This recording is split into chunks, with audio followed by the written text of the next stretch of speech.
aspect, il devient important de souligner encore et encore une fois ce paradoxe douteux et dangereux de la part de certaines personnes dites de confession musulmane, hommes ou femmes.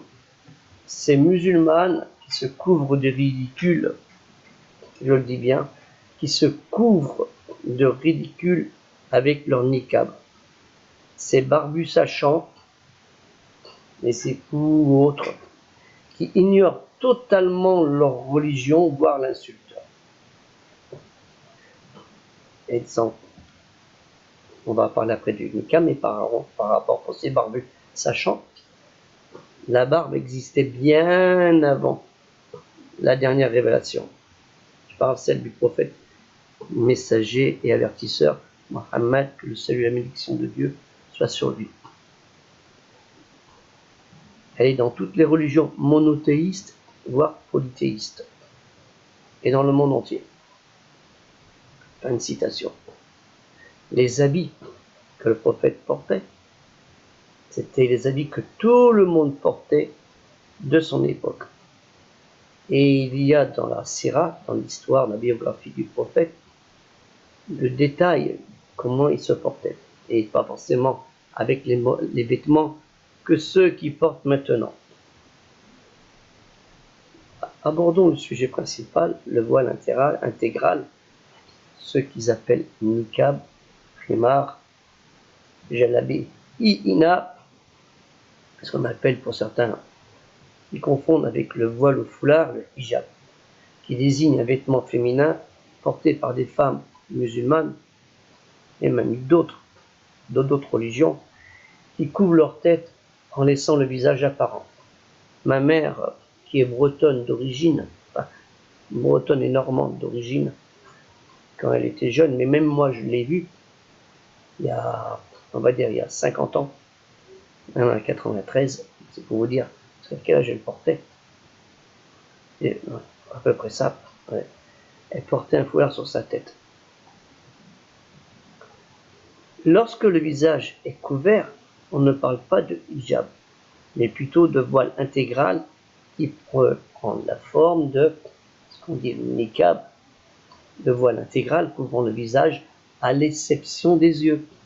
Celui qui est porté par certaines femmes musulmanes et a pour fonction dans certaines traditions musulmanes, entre guillemets, on dit islamique, j'aime pas trop ce mot, de préserver leur pudeur devant les hommes qui leur sont étrangers. Tertullien, né en 150 et 160 à Carthage, la Tunisie actuelle, de notre ère, décédé vers 220, qui a été converti au christianisme à la fin du IIe siècle, éminent théologien de Carthage, qui n'est jamais allé en Arabie, écrivait au sujet du voile des vierges. Les femmes de l'Arabie, toutes païennes qu'elles sont, puisqu'elles n'étaient pas musulmanes, mais ça n'empêchait pas qu'elles pouvaient être chrétiennes, donc monothéistes, vous serviront de juges. Elles qui, non contentes de se voiler la tête, se couvrent aussi le visage tout entier. Vous vous rendez compte ? Se couvre le visage tout entier. C'est qu'avant la dernière révélation du prophète, d'après Tertullien, qui a dû prendre ses sources quelque part, c'était un grand savant, les femmes se couvraient la tête, le visage tout entier. De sorte que, ne laissant d'ouverture que pour un œil, elles aiment mieux renoncer à la moitié de la lumière que de prostituer leur visage tout entier. Vous vous rendez compte ? Avant la dernière révélation, on trouve dans le monde arabe cette forme de niqab. Donc rien à voir de musulman. Sitar, rideau, comme on dira. C'est un voile qui complète le niqab, en plus, tant qu'à faire, mettons un sac de pommes de terre en plus, en couvrant les yeux d'un voile assez fin pour que la femme, ainsi couverte, puisse voir au travers sans que ses yeux puissent être vus que les autres. J'ai fait le parallèle avec le sac de pommes de terre, c'est un sac de jute, quand vous le mettez sur vous, vous voyez à travers.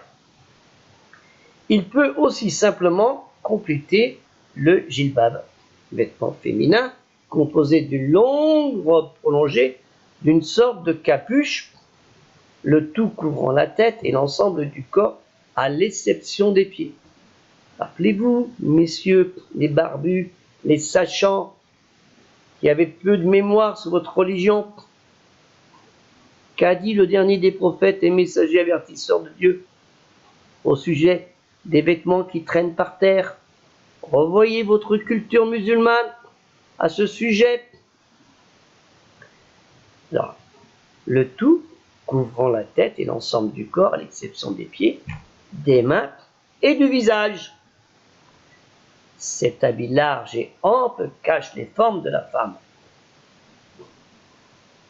Son port se retrouve dans certains pays où l'islam est la religion majoritaire, comme l'Indonésie, l'Iran, où il est connu sous le mot de tchador. On verra ça tout à l'heure. Il ne possède pas d'ouverture pour les mains ou de fermeture, mais tenu par les mains ou en entourant ses extrémités autour de la taille.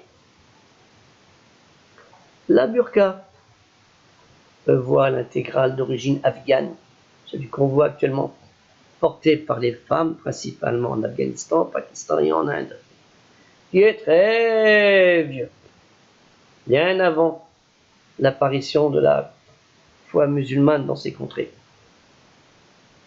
C'est pour dire le chadri, à ne pas confondre avec le tchador, qu'on verra tout à l'heure, vêtements souvent bleus, recouvrant entièrement la tête et le corps, ne laissant au niveau des yeux qu'une étroite meurtrière grillagée. Le vêtement traditionnel des femmes en Afghanistan est au sens littéraire une burqa. Le tchadri, mot persan, est synonyme de burqa, ne couvre pas le bas du pantalon des femmes. Oui, il ne couvre pas le pantalon des femmes. Il est adapté pour que les femmes puissent sortir leurs bras pour faire le marché, par exemple. Les mains sont visibles. Certains types de tchadris sont même ouverts par devant, légèrement en dessous de la taille, laissant paraître robe et pantalon. Je vous laisse à votre histoire, monsieur les barbus, les sachants, concernant le pantalon. Qu'est-ce qu'a dit le prophète, le dernier prophète, messager avertisseur de Dieu, concernant l'imitation de l'habillement sur les hommes envers les femmes? Le tchador, on en vient. Tchador, tchador veut dire la tente. Vêtement traditionnel iranien, porté par les femmes, utilisé principalement aujourd'hui par des femmes musulmanes dans les zones urbaines ou rurales en Iran et quelques pays d'Asie centrale. À la période hachémide, regardez bien, à la période hachéménide, excusez-moi, pas confondre, durant le premier millénaire avant notre ère, ça veut dire 1600 ans avant la révélation, les reines perses étaient déjà dissimulées aux yeux des gens. Plutarque, le grand savant, explique par exemple, quand il décrit le règne d'Artaxerxès II, roi de Perse, moins 404 à moins 358 avant notre ère, que la reine Starstera, morte en 400 avant notre ère, était appréciée du peuple car les rideaux de son chariot étaient toujours ouverts. Les spécialistes de l'islam sont en désaccord sur les liens entre le Coran, la récitation révélée, parce que c'est une récitation qui est descendue, et la burqa.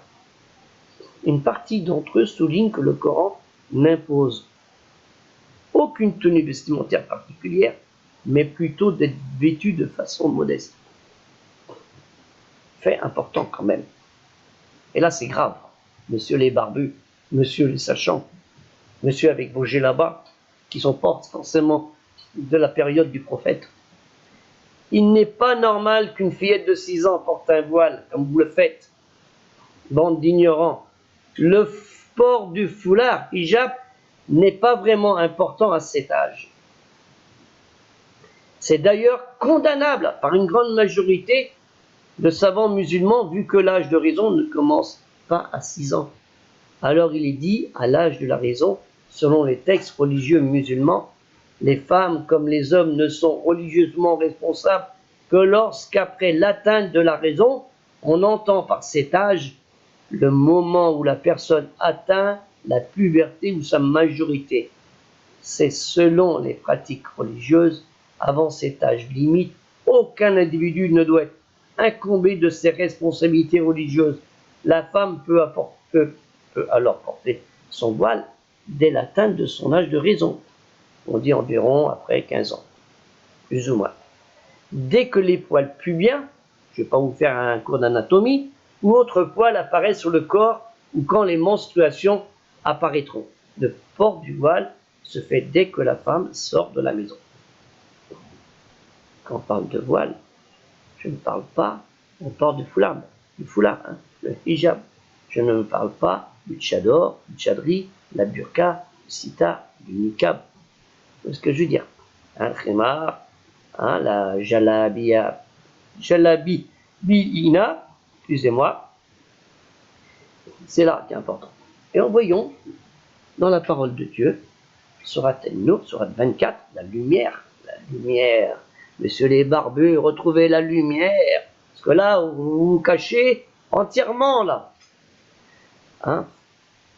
Verset 31, période médinoise, comme vous le savez, messieurs les barbus, qui occupe la 102e dans l'ordre chronologique, nous trouvons le mot birumuri'inna. Ça va via le recouvrement, couvrir, cacher, envelopper, etc. Je laisse le lire entièrement. Je vous ai tout mis sur le lien, le site que j'ai fait, la mosquée de Thouars, qui a 2 450 000 visites, mais je ne cherche pas à connaître le nombre de personnes. C'est pour vous dire. Tout est expliqué. Et nous trouvons dans la sourate Al-Ahzab, les coalisés, versets 53 et 59, il y a deux, période médinoise, toujours, qui occupe la 90e place dans l'ordre chronologique. Vous avez vu l'autre 102, 90. On arrive à la fin de la révélation.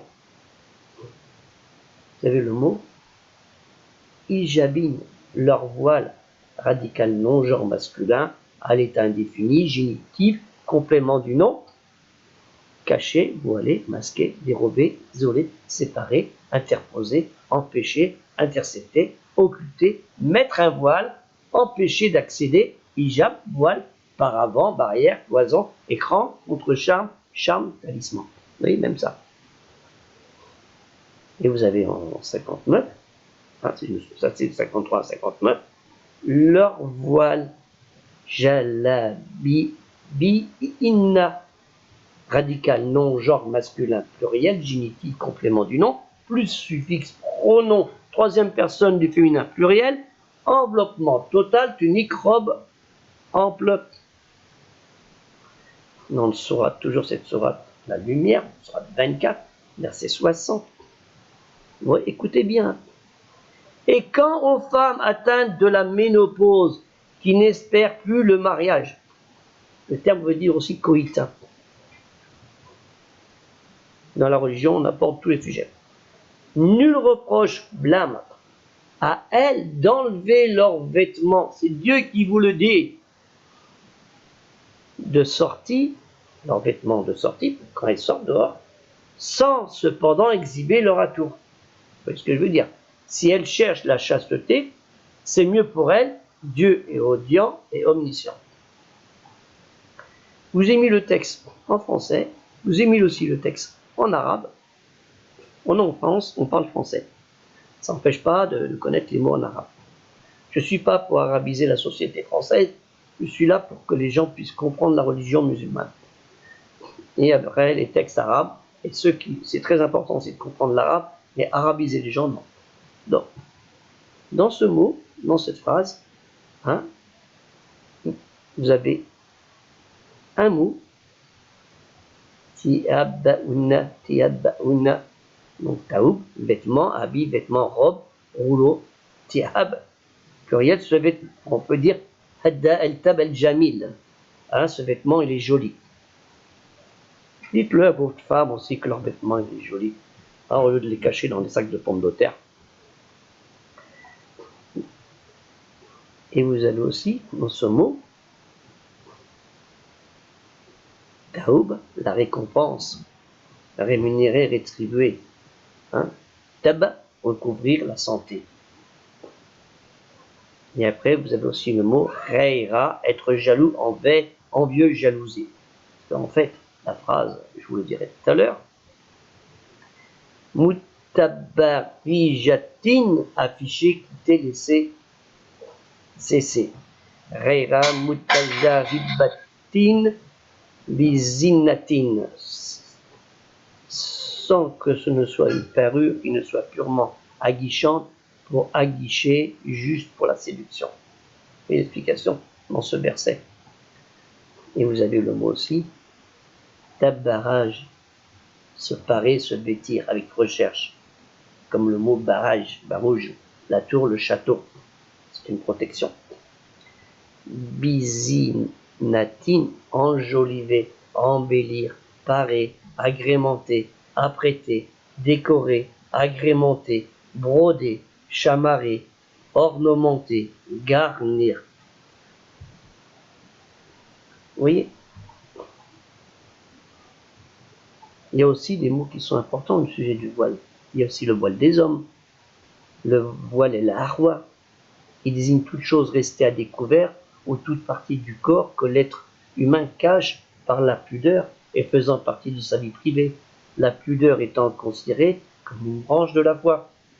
Je ne conteste pas le voile. Je conteste ce que vous voulez dire autrement. Le voile prophétique, le voile des femmes, asit muntakiba, le rideau voilé, coutumier qui cache et pose problème. Donc, messieurs les barbus et mesdames qui portaient